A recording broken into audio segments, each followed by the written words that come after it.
টানা বৃষ্টি ও উজানের ঢলে উত্তর পূর্বাঞ্চলে বাড়ছে নদ নদীর পানি। সিলেটের জকিগঞ্জে কুশিয়ারা নদীর বাঁধ ভেঙে পুরো উপজেলা প্লাবিত হয়েছে। পানিবন্দী হয়ে পড়েছেন হাজারো মানুষ। এদিকে লালমনিরহাটে তিস্তার পানি বেড়ে প্লাবিত হয়েছে নদী অববাহিকার চরাঞ্চল সহ নিম্নাঞ্চল। তলিয়ে গেছে বাদাম ও ভুট্টার ক্ষেত। এতে বিপাকে পড়েছেন কৃষকরা। প্রতিনিধিদের তথ্যচিত্রে ডেস্ক রিপোর্ট। টানা বৃষ্টি ও পাহাড়ি ঢলে সিলেটের সুরমা ও কুশিয়ারা নদীর পানি বেড়েছে। সুরমা নদীর কানাইঘাট পয়েন্টের পানি বিপদসীমার 91 সেন্টিমিটার ও কুশিয়ারা নদীর পানি 195 সেন্টিমিটার উপর দিয়ে প্রবাহিত হচ্ছে। নদ নদীর পানি বৃদ্ধি পাওয়ায় জকিগঞ্জের 3টি বাঁধ ভেঙে পানি প্রবেশ করেছে লোকালয়ে। এতে পানিবন্দী হাজারো মানুষ। ভারী বৃষ্টিপাতে ব্রাহ্মণবাড়িয়ার আখাউড়া, মোগরা, মনিয়ন্দ ও দক্ষিণ ইউনিয়নের বিস্তীর্ণ এলাকা প্লাবিত হয়েছে। পানিবন্দী 19 গ্রামের কয়েক হাজার মানুষ।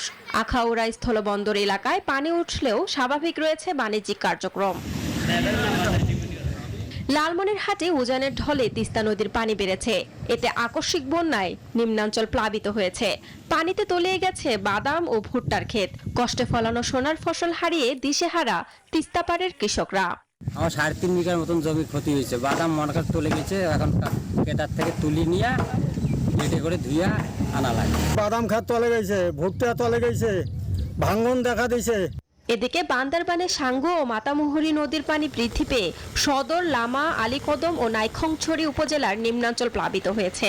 ভারী বৃষ্টিতে পাহাড় ধসের আশঙ্কায় 60টি রিসোর্ট বন্ধ ঘোষণা করেছে উপজেলা প্রশাসন। পাহাড় কেটে স্থাপনা তৈরি যেখানে যেখানে হয়েছে সেইগুলোকে ফোকাস করে আমরা এগুলোর একটি তালিকা তৈরি করছি।